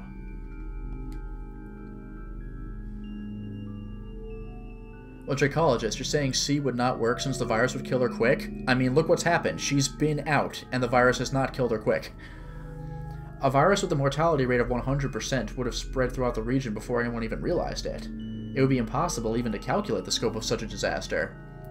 First, it would ruin the circuit around the Yamanote line, and then, if any of the infected happened to head to the airport city, either Haneda or Narita, the virus would spread throughout Japan and the rest of the world in a matter of hours. But that hadn't come to pass. They'd managed to secure Maria before she could develop symptoms and become infectious. Is that because we were better than Alphard? No. That can't be it.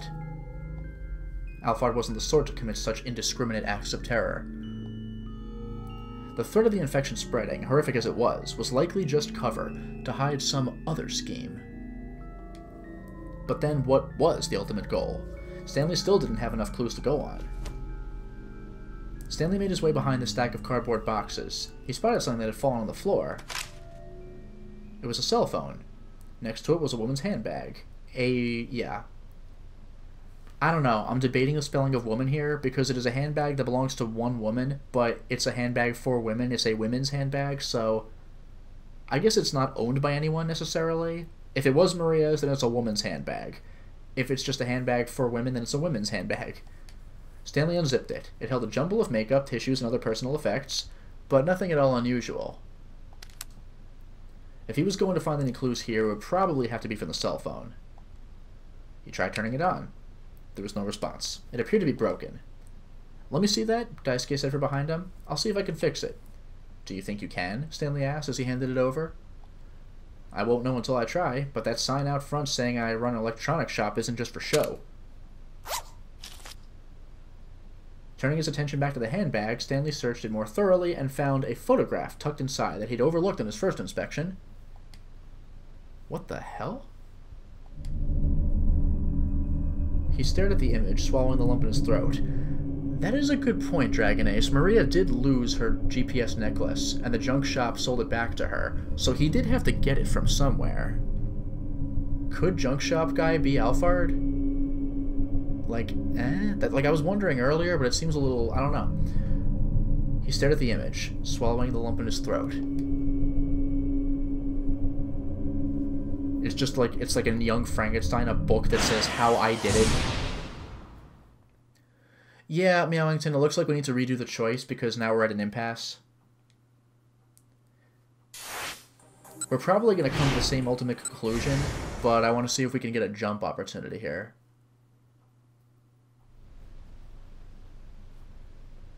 He was gonna trade her for Hitomi.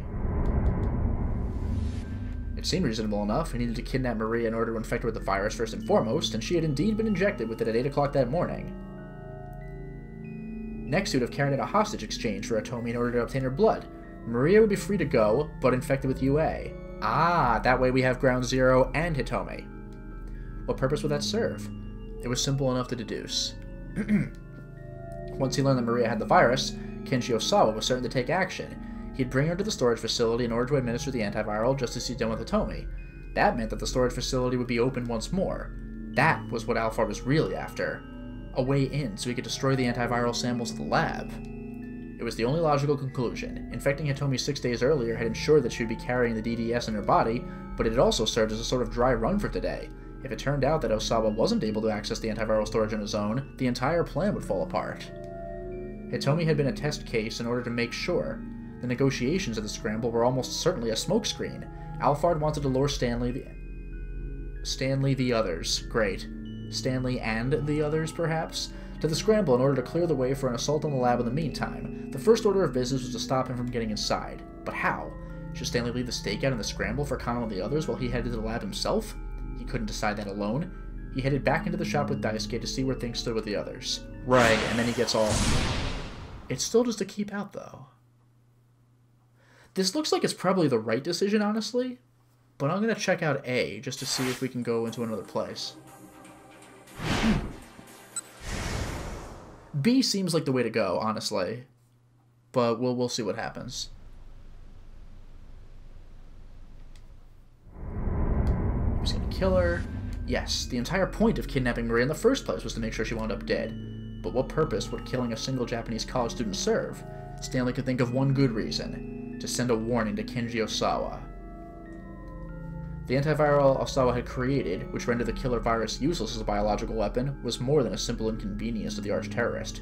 Presumably, Alphard meant to threaten Osawa into ceasing further development of the drug. In which case, perhaps Alphard's true objective was not to get the antiviral from Hitomi's blood after all, but instead to prevent research on the drug, and then to eradicate whatever samples of it remained. Was the plan then to lure Stanley and the others to the scramble so the lab would be unprotected in the meantime? Stanley shuddered at his own conclusion. If he was right, then the negotiations of the scramble were likely nothing but a smokescreen. It was entirely possible no one would turn up at all. He shouldn't go to the scramble now. He should head straight to the lab. But how? Should Stanley leave the stakeout at the scramble for Cano and the others while he headed to the lab himself? He couldn't decide that alone. It's still... Back to the shop with Daisuke. But still! There's gotta be a different... There's gotta be a different decision somewhere, because I'm at an impasse. Another choice. Who convinced Daisuke?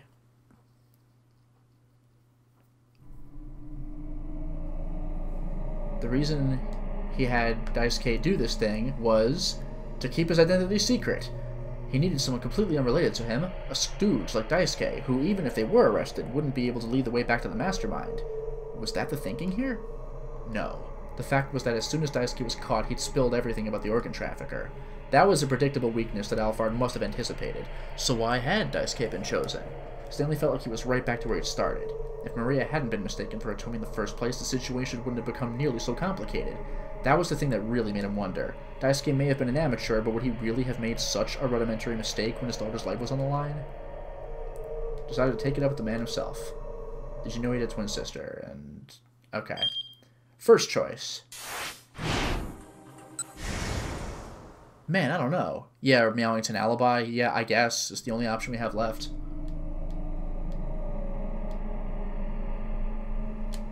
Alibi.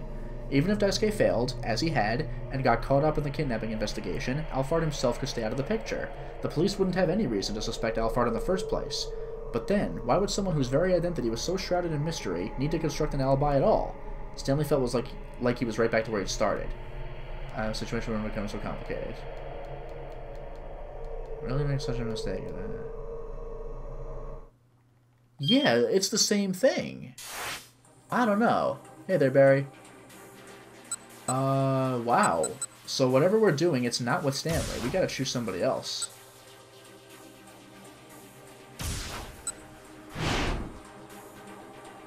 Let's back to that. We know about this.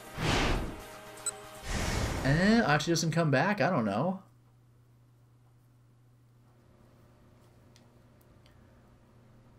We're gonna head right to the scramble, because it didn't matter for B anyway? This wasn't about whether he could or couldn't. He would do it. He had to do it. There was no time for doubt anymore. Hitomi, I don't like having to do this, but we can't wait any longer. We already read this. No, it doesn't matter. There's gotta be something else. Oh, Fakafan go back to the choice where Stanley finds the photo? I mean, that's a maybe, but regardless, there's something else we gotta do and I don't know what it is.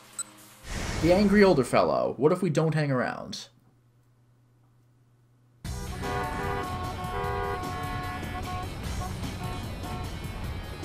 Ignore the old man. Calm down, old man. Boom, we're out. Kept on running. That's it. Okay. Did that do anything for us? And then we're right back here. Yeah, it doesn't matter. At all. And we did both choices. So we did all those. Teno? Like, I am out of options, man. We did everything with Teno. Cano?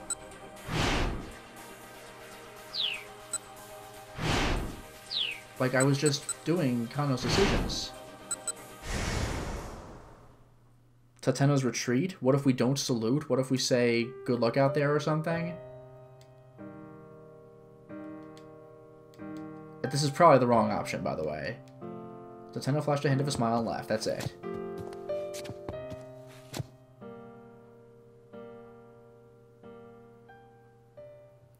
That contradicts the salute from Tateno's own story.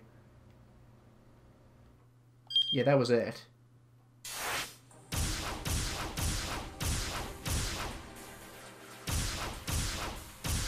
I just lose Teno that way, so let's not do that.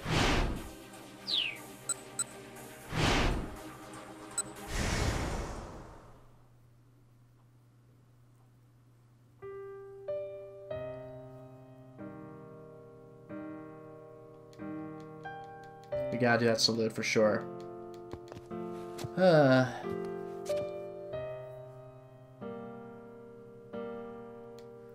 Winterburn, I just did the choice for Achi where we do not give him extra time. Nothing really seems to have happened. There's gotta be a jump point somewhere. Actually, I wonder if they're gonna be tricky. There's something I gotta see, actually. I wonder.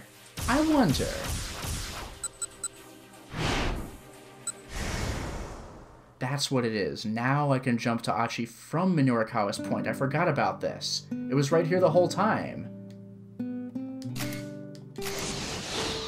I forgot that option was here since the last installment. I totally forgot. It all comes back. Boom, we're in. Achi's story, baby. So we'll deal with Cano and Teno and Stanley later. The door opened and the other lookout returned. Suzumu says to come on in. There it is. There it is. Achi nodded and strode inside.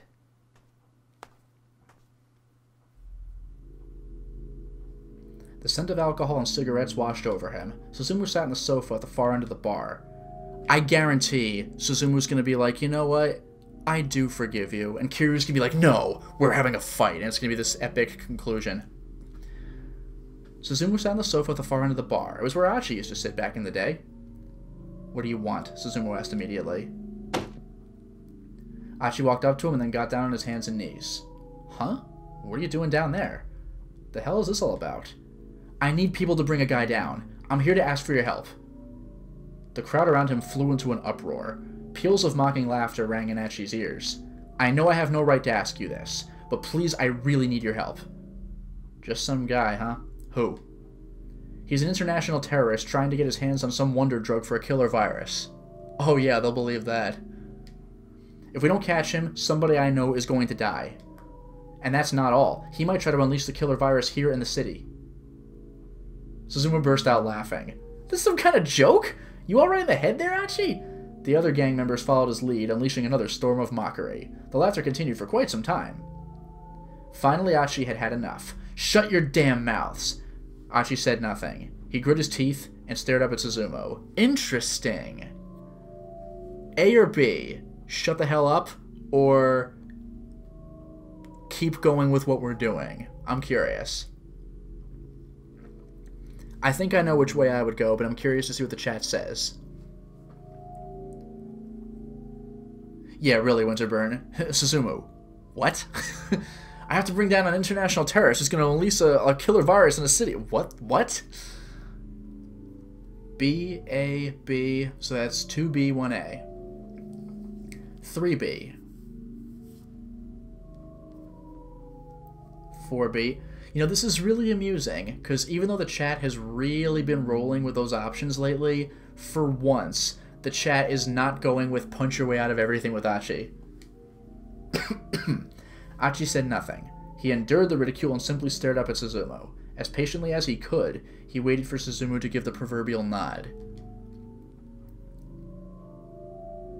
Finally, the laughter subsided, and Suzumu crouched down and got in Achi's face. Is that how you go about asking someone a favor? Suzumu growled menacingly. If you have a problem with me kowtowing like this, I can apologize some other way all you want. Achi doesn't know, like, Achi's got all sorts of, like, he messes up English all the time, he speaks casually, but he knows kowtow, alright. But don't you care that I just told you Shibuya is in danger? Achi's voice was unwavering. But face it, Suzumu, isn't Shibuya the reason everyone here hangs out with each other? If you're telling me you don't want to keep our town safe, then I won't ask you guys for anything again. I withdraw my request. The two glared into each other's eyes. Then, before Suzumu could reply, an odd man stepped in between them. What?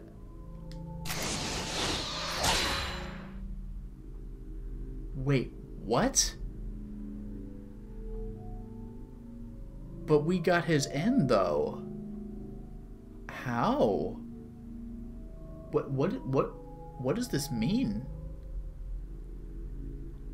How? How? What does that mean? Wait, Dragon Ace kowtow is a Japanese word? Really? Huh. Sounds like you've got an interesting story, he said. Mind letting me hear it too? But that was the end, though. You again? Didn't you already get your interview? Suzumu rolled his eyes. I think Grovels here might be telling the truth. The newcomer's face was all seriousness. It lines up with the information I have. Hey, Grovels, you got a second? My name's not Grovels, Achi Grovels. I mean growled. It's Achi. I'm Minoru Minorikawa, magazine reporter, and I know a bit about that stuff you were saying just now. The killer virus you mentioned is called the UA virus. That wonder drug is an antiviral medication, and the person you know who might die is Maria Osawa. Am I right? Achi was almost too shocked for words. How do you know all that? Minorikawa ignored him and turned to the SOS leader. Suzumu, he said, something really is going down in Shibuya. What are you going to do about it, boss? Suzumu bit his lip. He looked pretty conflicted. Sounds good to me, someone called out. Let's give him a hand. Of course not. Achi turned to see where the voice had come from. It was Kiryu. Yeah, really? You shut up, Suzumu said with a glare. Break out of your rut, old man, Kiryu sneered. Achi here is right. Isn't keeping our beloved Shibuya safe what SOS does? This freaking guy! He slipped an arm around Achi's shoulders. You're okay with that, right, Achi? Me going against Suzumu's orders to help you out? Kiryu's lips pulled back in a broad, unsettling grin. But first, we have unfinished business, you and I. I mean, I'm willing to lend a hand even though you ditched the gang and all, but first we've got to settle our score, here and now. So I was half right about where this was going. You understand, don't you? Yeah, you're right. Kiryu grinned hungrily. It's guillotine time! A bunch of the gang members started up an eager clamor at Kiryu's pronouncement. In a matter of moments, Achi was grabbed from all sides and hoisted up onto a pool table. A dozen young men held down his arms and legs, positioning him so his head jutted out past the table's edge. Wow, they weren't kidding. Kiryu brought out a steel pipe nearly a meter long. It was caked liberally with dried blood. Jesus Christ, man. Guillotine! I think we get where this is going. But what does this mean? Is he like... Because if he hits you in the head when your neck is over the table, that's like a fatal move. The men of Kiryu's faction pumped their fists in the air, chanting madly. Kiryu licked his lips as if drunk off of their cheers. And remember, Kiryu did tell Minorikawa he was going to go back and get his old trusty weapon, which can one-hit KO. So I guess Minorikawa's getting a taste of this. Glancing to one side, Achi saw Minorikawa speaking emphatically to Suzumu. Yeah, no kidding. It looked like the reporter was trying to talk some sense into the SOS leader. This freaking guy. Man, today is my lucky day. I get to take the head of SOS's original head. Achi twisted his neck to peer up at him. Man, what point is there in taking my head right now? Oh my, you don't get it, do you? See, if I send you to the hospital, everyone in Shibuya is going to know my name. And once I've got that big-ass sign over my head, I'll be able to unite this town under my banner in one fell swoop. Kiryu's eyes were crazed and bloodshot. I guess he just gets like this. Then that's all the more reason for you to do as I'm asking. If you want to unite Shibuya, you have to protect it first. But if you think you need to take my head to do that, then go right ahead. Even if these guys were all like Kiryu, if this many of them actually showed up at the scramble, they'd be able to do far more than Achi could hope to by himself. The ultimate goal was to capture Alphard. Achi didn't care how they made that happen. He was just sorry he wouldn't get to see it through, to protect Atomi to the very end. Just bad end immediately. Okay then, Kiryu Braid, the gloves are coming off! Go on, do it. Achi braced himself. Achi bulked the last second. No, wait, hold on. So what are we gonna do? A, go for it, and that's gonna end badly, or B, we look bad and probably ends badly? What are we gonna do? A or B, ladies and gentlemen? You know, I gotta admit, I really thought that the guillotine would involve some kind of blade and not a blunt object. So yeah, how is this gonna work? Man, at this rate, Achi's never gonna be the head of the gang. 2 for A, 1 for B. B is for balked. 3 for A. 4. 5. 6. Oh no, excuse me, it was the same thing, just back to A. So 5. 5 to 1. A all the way, we're committed. Ugh. Ugh. Just make sure you keep your promise. I love this guy! Like, get out of here with this fatal performance! Kiryu raised the steel pipe high above his head, and then, before he brought it down, he flicked the tip of his tongue from his mouth like a snake, because he's a freaking Hokuto thug, I guess. Yes! You dumbass! I didn't promise you nothing! Achi strained in sudden panic, but his limbs were pinned down too forcefully for him to have any hope of avoiding what was to come. But then... Suzumu caught it. But the steel pipe never struck home. Just when it was about to smash into Achi's head, Suzumu grabbed hold of it. Kiryu's eyes is like, this guy's got his A game going, man, all the time. The hell you doing? Enough of this crap, Kiryu. Oh? Suzumu yanked the pipe from Kiryu's grasp and tossed it onto the floor. Kiryu stood frozen in surprise. A vein pulsed angrily in his forehead. This guy is a freaking anime character. You guys too, Suzumu added, glaring at the others. Let him go. The toughs holding Achi down cautiously took their hands away. Really? Well, Kiryu's not going to take this lying down, so we'll see. Kiryu let out a red-faced cry of rage. But we got unfinished business! Ignoring him, Suzumu helped Achi slide off the table. Where's the taxi driver? We need his help. Every man gets to make one request in his life that cannot be denied. Do you remember saying that? The words stirred up some bitter memories within Achi. Yeah, I remember. But you didn't grant me my request. No, I guess not. That's why I'm going to heed yours, no questions asked. Suzumu held out his right hand. Suzumu? You are? That'll make me the better man, finally. Achi reached out and clasped Suzumu's hand in his. Yeah, Achi said, letting his relief show in the face. You're quite the guy. I really hope we cut to Kiryu just like snarling. Suzumu cracked a tiny grin. It was the sort of smile Achi had seen all the time back when he'd run with SOS. Yup.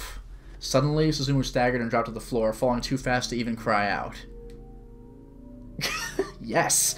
Kiryu had snatched the steel pipe back from the floor, striking Suzumu from behind once his back was turned. To hell with this, he howled like a madman. SOS doesn't belong to you guys. Not anymore. I won't allow it. Achi didn't flinch. SOS doesn't belong to anyone, he said. It's not mine, it's not Suzumu's, and it isn't yours.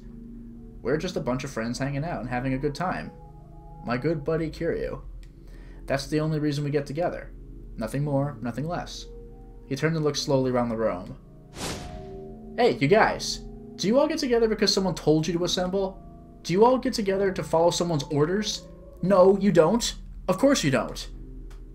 The bar fell silent. Achi could see the young men who surrounded him exchanging glances. They could tell that his words rang true. Kiryu saw it too, and it only made him more and more agitated. Shut up! Enough with the warm fuzzies! Abruptly he charged forward, giving the steel pipe a mighty swing. The last word Achi heard, before everything went black, was fuzzies. Achi managed to dodge the attack by a mere hair. If it had connected, the blow might well have knocked his head clean off. He quickly backed away. Jesus Christ, he's like, oh, it's been a long time since I've read the book or seen the movie, but he's like the final boss of Battle Royale. What's the matter, Kiryu taunted. How come all you do is run? The pipe crashed down onto the bar top. Bottles of beer and liquor smashed and scattered. This guy is freaking legendary. Come on! What's the matter, Achi? Kiryu slammed his weapon into the pool table, sending balls scattering across the floor. Getting a perfect break, by the way. Congratulations, he would have won. Some of them collided with Suzumu. Ugh. Suzumu let out a faint groan. Smirking at the sounds, Kiryu stalked toward him.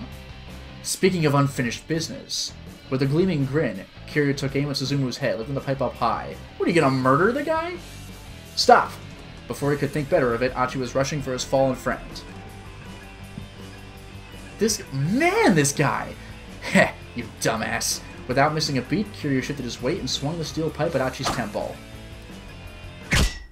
Jesus. Achi responded with a fast high kick with his right leg. The steel pipe connected hard with his shin, but it was Kiryu who went reeling off balance. Kya!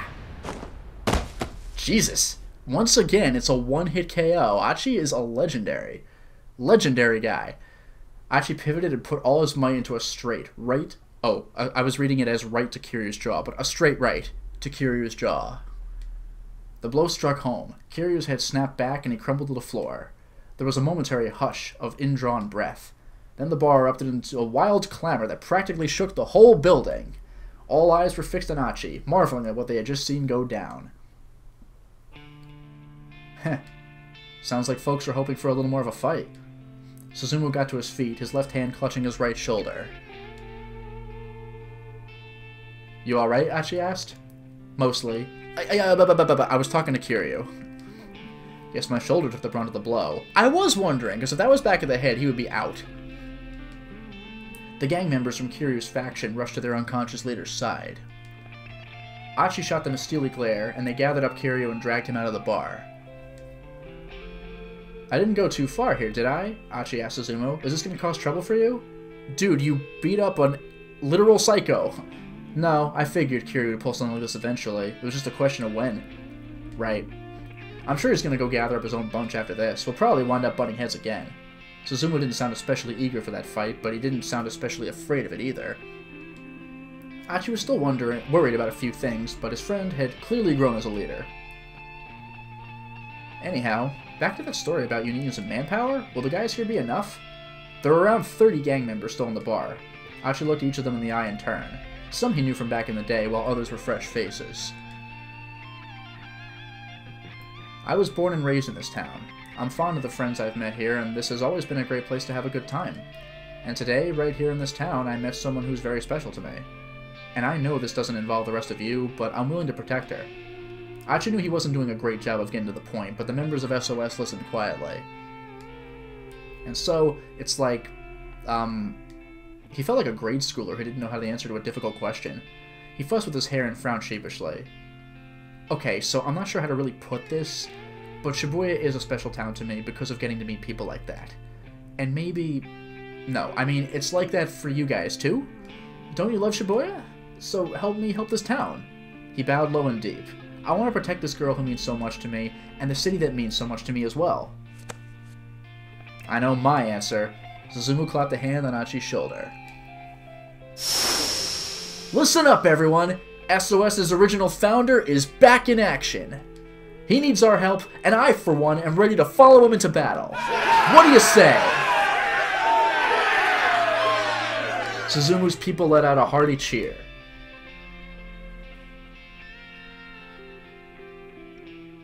End?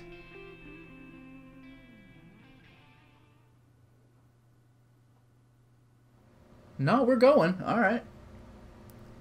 When Achi marched back into his home, followed by 30 members of his old gang, Hitomi and Cano, there it is, were obviously overjoyed to see him. So we're back! So Cano didn't have an option with Achi because, like, now we gotta get to this point. Their happiness raised his own spirits unexpectedly high. He felt a palpable sense of accomplishment. "All right, Detective," Achi shouted. "Let's do this." His resounding cry echoed throughout the workroom, and the gang set out for the scramble. "What's the matter?" Hitomi asked Achi as they made their way through the busy streets. "What's the matter with what? You look pretty pale." She peered good and hard into his face. "Do I now? Are you tired or something? I mean, you've kind of been going all out all day long, after all."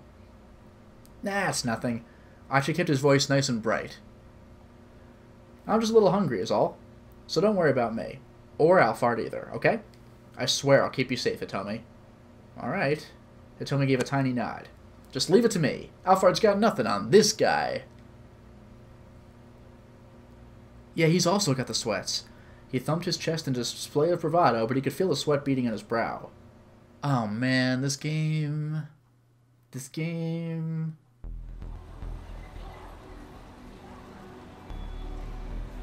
When they reached the scramble, Achi took his place at the location specified by the battle plan Cano had drawn up.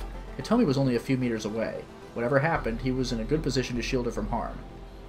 There were 3 minutes left until the appointed rendezvous. Oh god, that pressure. Achi wondered what sort of person was going to show up. Still, he knew he couldn't scan the crowd too much. He needed to act as naturally as possible so Alphard wouldn't be suspicious.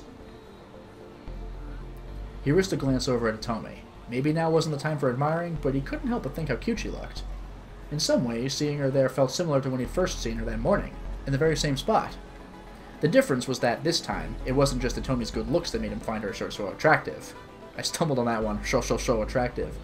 They might have only spent a few hours together, but in that time he'd learned a lot about her as a person.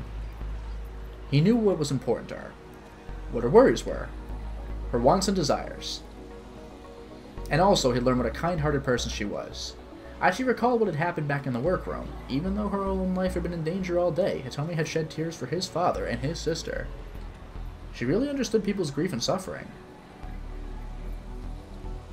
What do I do if I can't protect someone as good as her? Achi muttered under his breath, clutching his right leg. Yeah, that must really have hurt. His shin was throbbing wickedly where the pipe had smashed against it. He'd been okay walking so far, but any intense fighting and the leg might just give out. Oof. But he couldn't let himself worry about that now. If it came down to it, he'd be a human shield to protect Hitomi if he had to. Achi looked at his watch. Only 1 minute to go before 7 p.m. He glanced again at Hitomi and saw her eyes widen with surprise. Quickly, he followed her gaze across the plaza. Oh? He spotted a tall white man approaching. Could it be Leyland? Because how many tall white guys do we have in this game? It's not even the end, it's a keep out? Wow. Well, obviously we have to go to Cano, but just for morbid curiosity, what the hell happens if we go to Minorikawa? I know that not all jumps are necessary, but why would they give this to me now when Minorikawa's already reached end? That's just like, and we could not possibly have gotten this point before that, I don't think. I gotta say, like, what could this be? Double end. Yeah, it just takes us to the end. I mean, like, what are we gonna do here? Yeah, it's the same thing. Yeah, that's it. Okay, did it. Okay, it's the end. Alright, so our next goal is to jump to Cano because Teno and Stanley are at an impasse. So... Man, these ends, though. Oh my god. Yeah, there's our jump to Cano. Which I think we can do. I'm not going to do it now, though. This is going to... I'm going to end the stream now, but... Yeah, we can do it. Okay. That's going to be our next goal. So, this has been quite exciting. Thank you very much for joining the stream, and have a wonderful night.